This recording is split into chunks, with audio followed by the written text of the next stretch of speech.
Good afternoon, assalamu alaikum rahmatullahi wa barakatuh, and welcome to Mzansi Welcomes the World. My name is Faraz Patel. Thank you so much for joining us on Hilaal TV, DSTV channel 347. Yes, we are 1 week away from that G20 Leader Summit that's going to be happening in Nasrec, Johannesburg. And today we're going to be discussing South Africa's diplomacy. And its history has been defined from that move from international isolation under the apartheid regime to a role as a key global actor. Starting from President Nelson Mandela in the early days of democracy, going to the globe and convincing them that South Africa is the country to go to in terms of investment and diplomacy. To Thabo Mbeki and the I'm the African speech, which had South Africa firmly placing itself as a global leader within the African continent, to President Jacob Zuma getting South Africa into BRICS. And now we are, as under President Cyril Ramaphosa, the G20 president for the year 2025. How has this played out? Let me welcome my guest, Dr. Kingsley Makhubela, international relations expert and former diplomat. He was the ambassador for South Africa in Portugal between 1996 to 2001, and he also served as the High Commissioner in Kenya. Dr. Makhubela, absolute pleasure having you on. Thank you so much for joining us. For us. Yeah, no, it's an absolute pleasure having you on. Dr. Makhubela, in your view, how would you sum up South Africa's role in diplomacy since the dawn of democracy? Well, South Africa has become a key role player in international affairs with specific focus on the African continent.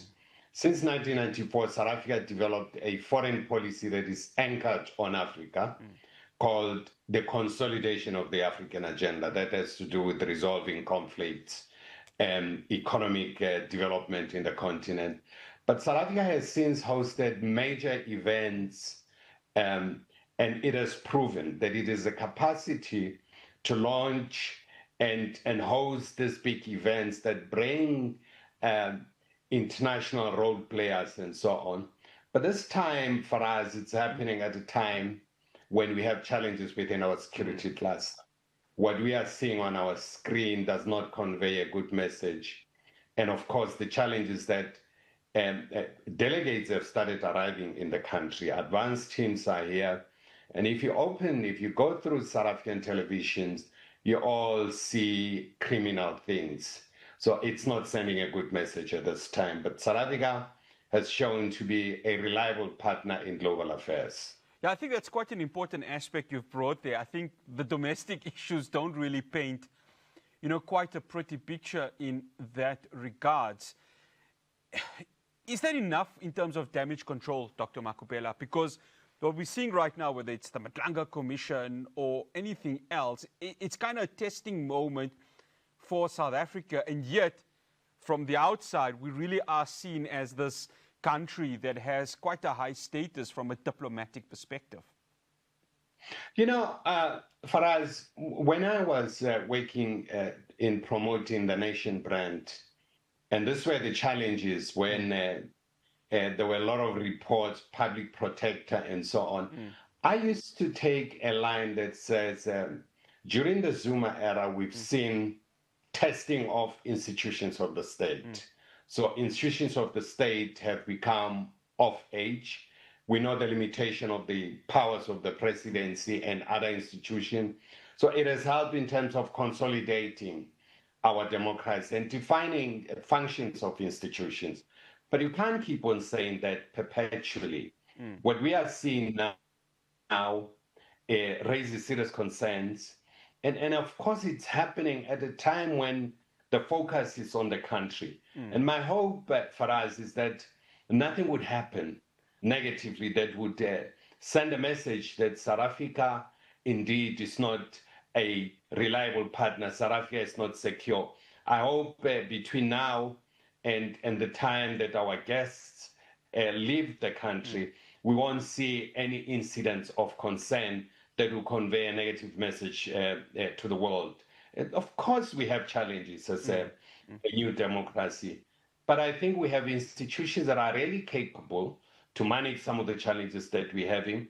South Africa is better poised to play a critical role on global issues. South Africa speaks to all parties. South Africa has taken this non-aligned position, which essentially means that South Africa can talk to anyone. And I think that's a policy that we all admire in terms of where the country is going. Dr. Makhubela, I want to touch on South Africa's role within, a conflict that still goes on today, the Russia-Ukraine war that is at this moment. We had Ukrainian President Volodymyr Zelensky coming in April. President Ramaphosa, through, of course, the BRICS cooperation, has been talking with Vladimir Putin of Russia. There's been this supposed quote of South Africa being labeled an honest broker. What is your views on that, given that obviously through BRICS, South Africa has this relationship with Russia, but they're also really trying to have this position when it comes to Ukraine? For us, with respect to the Russia-Ukraine conflict, that's too much for South Africa. I think South Africa has no influence in terms of that conflict, and I've retained this position for quite some time, that the two countries that are able to resolve this countries, not even the Europeans, it's the Americans and the Russians. Yeah. And in the last few days, we've seen the fall, yesterday actually, completely the fall of Pokrovsk in the Donbass, and the surrounded Ukrainian soldiers that are really surrendering en masse. And there are reports of South Africans who are fighting there. It's not quite clear which side are they fighting on as mercenaries. So South Africa, in terms of the mediation and conflict resolution in that conflict, my view is that South Africa actually has no role. That conflict is quite complex. That conflict, it requires countries that can underwrite any outcome of whatever negotiation processes. Even the Europeans, you've seen in the last few days, the Europeans have been Russia has been pounding Kiev and other areas there. And the Europeans are quiet because they understand that all the cards are with the United States and the Russians. But the pendulum has swung in favor of the Russians. And that's why the Russians are quite reluctant now to be dragged on perpetual negotiations. So I don't think South Africa should play any role there. South Africa has no role to play there. However, having said that, South Africa can play a crucial role in conflicts like what's going on in the Sudan, in southern Sudan, and in West Africa. That's where South Africa has a better leverage to play a role. But in terms of this Ukraine-Russia conflict, really, what is South Africa doing? Speaking to people is not mediating. Mediating is getting involved in nitty-gritty issues that are there. And in terms of that conflict in the Russia-Ukraine, for us, that conflict, some people are of the view is not ripe for any mediation. But, you don't have to have a negotiated settlement for any conflict. You can have a conflict resolve itself by getting a victor. And it seems that now a victor is starting to emerge in terms of that conflict. Where South Africa did take action, Dr. Makhubela, was, of course, the International Court of Justice for the Gaza genocide against Israel. They want support from the global South. One may say that the only country that has really voiced its dissatisfaction is the United States of America. From a diplomatic perspective from South Africa, has South Africa gained a sort of moral high ground for what they did when they opened their case late December 2023? The Palestinian-Israeli conflict is one of the oldest conflicts. But I think what has been going on in the last few years has been a very brutal war that has seen civilians, ordinary people, women and children suffering. And I think South Africa has taken a very good position to raise this matter within the ICJ and the ICC. I think it was a principled stand that South Africa took. We need to look into the details of did South Africa manage to galvanize enough support, particularly within the Middle East, in particular the Gulf states, key countries that are involved, like Saudi Arabia, UAE, Egypt, and so on, to be partners. But since then, there are many countries that have joined the ICJ case against Israel, and they are of the view that there's genocide. Having said that, for us, there are countries that have shown support for South Africa, but they haven't made pronouncement about whether there's genocide there. The United Kingdom, countries like France, and so on. I mean, it's plausible that countries like the Irish Republic, Norway, have taken a position, Spain have taken a position to say this is genocide and it can't happen on our watch. The civil society movement has been galvanized around the world because of the atrocities that are emerging from Gaza and supporting. And that's why you're seeing this pressure on government. As we are talking now, MB has Mohammed bin Salman. He is visiting the United States. And part of it is to look at this fragile ceasefire that Israel keeps on violating. Yeah. They've been pounding areas in Gaza, destroying houses. I mean, it was just shocking in the last few days to see that about 1,500 houses have been destroyed by Israel. I mean, why would they destroy the infrastructure that is already terribly destroyed? Dr. Makhubela, so those are issues that I think South Africa has taken a principled position. Dr. Makhubela, I have to stop you there because we have to go for a break, because after this, we are going to be discussing the strained relations between Washington and Pretoria. Do stay tuned to Mzansi Welcomes the World.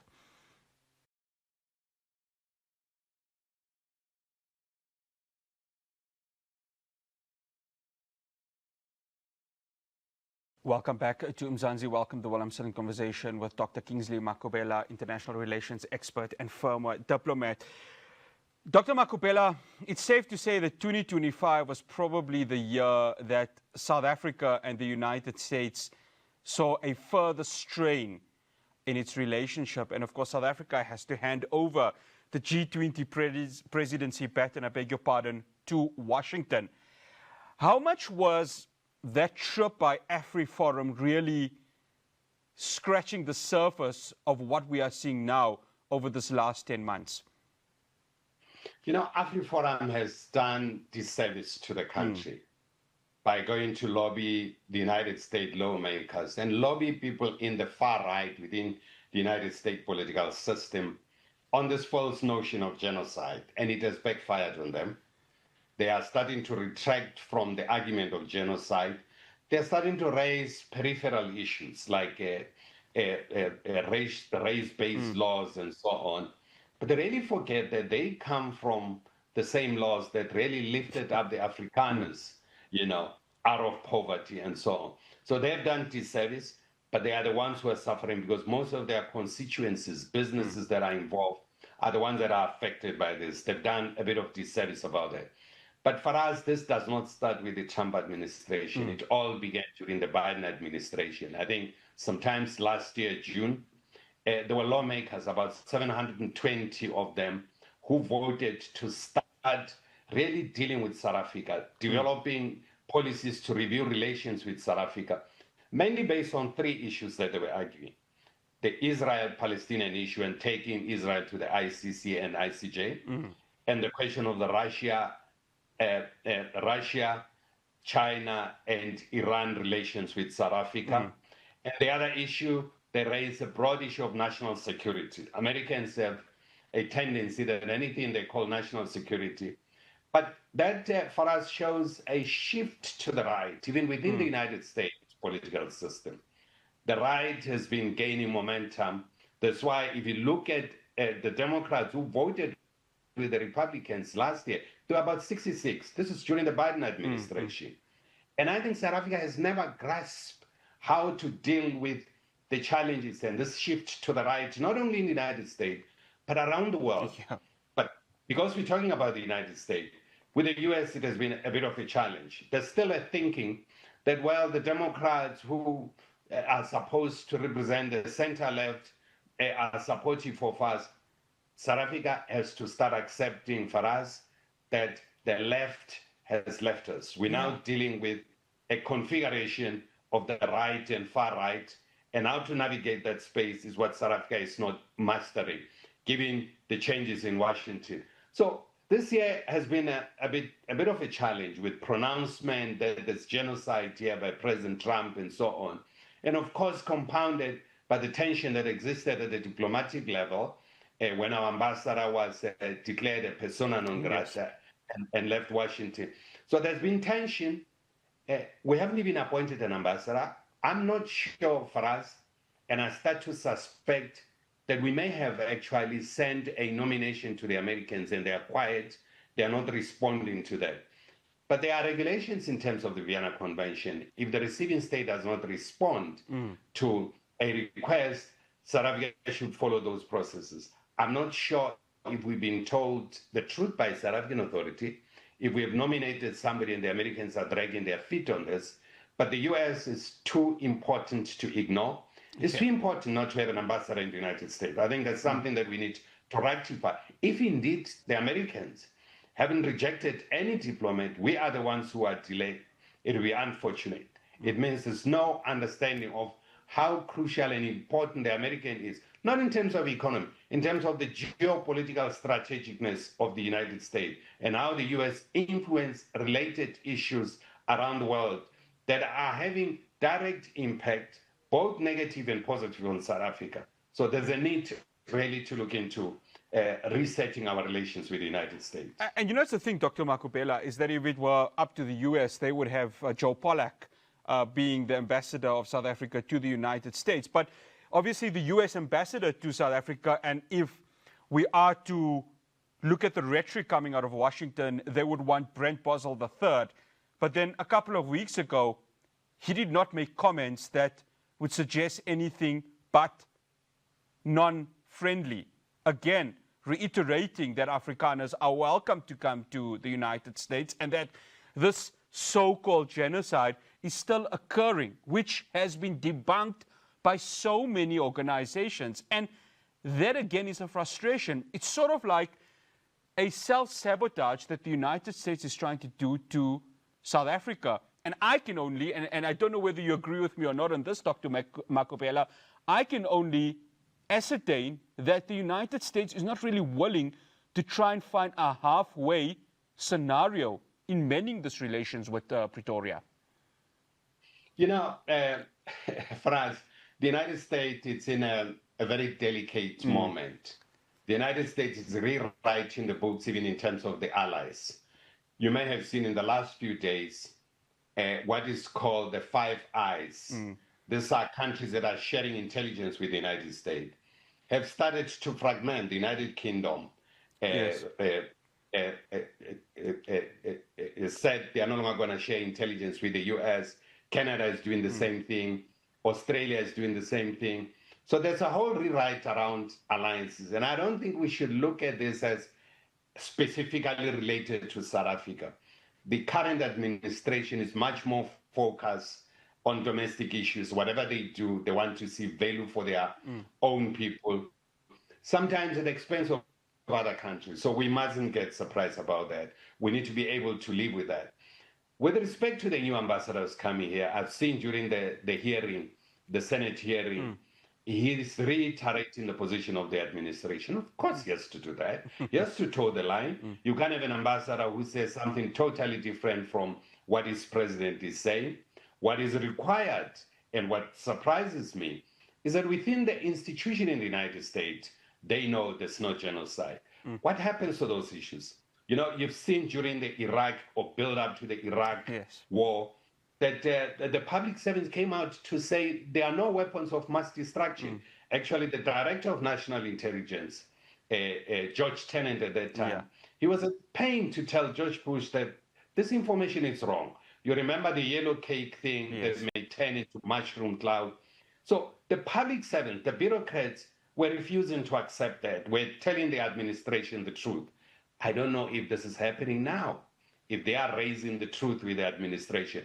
But the disservice is doing to the United States is isolating the US. President Trump is boycotting this G20. In his absence here, there will be other world leaders who will take center stage. He's going to lose out on this. Unfortunately, we also just learned that Xi Jinping is not coming. I don't know if Prime Minister Modi will be coming. He seems to have challenges at home. Of course, President Putin is not coming. So you have major countries, three big world leaders, Xi Jinping, Donald Trump, and Vladimir Putin, who are not coming. It would have been lovely to have those three leaders because they carry enormous weight with them. I mean, for us, take the United States and China. They control about 43% of the global GDP. Well, China will be here, but Xi Jinping won't be here. So that's where the challenge is. The Americans, I think, they would send somebody at a very low level that would participate because the Americans, they understand power. The absence of America here would mean decisions will be made that will be against them. So they will be here to ensure that the leader's statement will be a challenge. For us, there's been a huge challenge around since the formation of the G20. Other countries, the European countries and South Africa, wanted to expand this. Remember when the G20 was formed, it was on financial issues. Yes. It was finance ministers and governors of the reserve banks. It has gone beyond that, and Americans have been very much opposed to the expansion. And I don't know if some of these related issues would feed into the leader's statement, because that hasn't been accepted. The health one, I've seen reports that the Americans have said no to it. So there's no consensus around the health issues. The other issues that are related on the G20, that you are likely to see Americans saying that we don't agree with this. If they don't do that, you're going to have a watered down leader statement that doesn't carry a strong message to the world. Dr. Makhubela, we've just got 2 minutes. Obviously, whoever comes from the United States will take that baton for next year's G20 presidency. But for the year that South Africa has had it from a diplomatic level in just under 2 minutes, how would you sum up South Africa's role as the G20 president? Well, South Africa has done very well, has consulted beyond the G20, has built bridges with countries like Norway, built bridges with countries within the continent, build bridges with the civil society, with business to ensure that there's contribution in terms of the outcome of the Johannesburg Leaders Summit. So South Africa has done very well in terms of expanding and being very consultative and very transparent to allow other people to feed into this. So that has been commendable. Dr. Makhubela, absolute pleasure having you on. Thank you so much for joining us on Mzansi Welcomes the World. For us, the pleasure is all mine. Thank you. Absolute pleasure. That's Dr. Kingsley Makhubela, international relations expert and former diplomat. After the break, we're going to be touching on one of the working groups within G20, that is Science 20. I'll be speaking to its head, Professor Thokozani Majozi, after the break.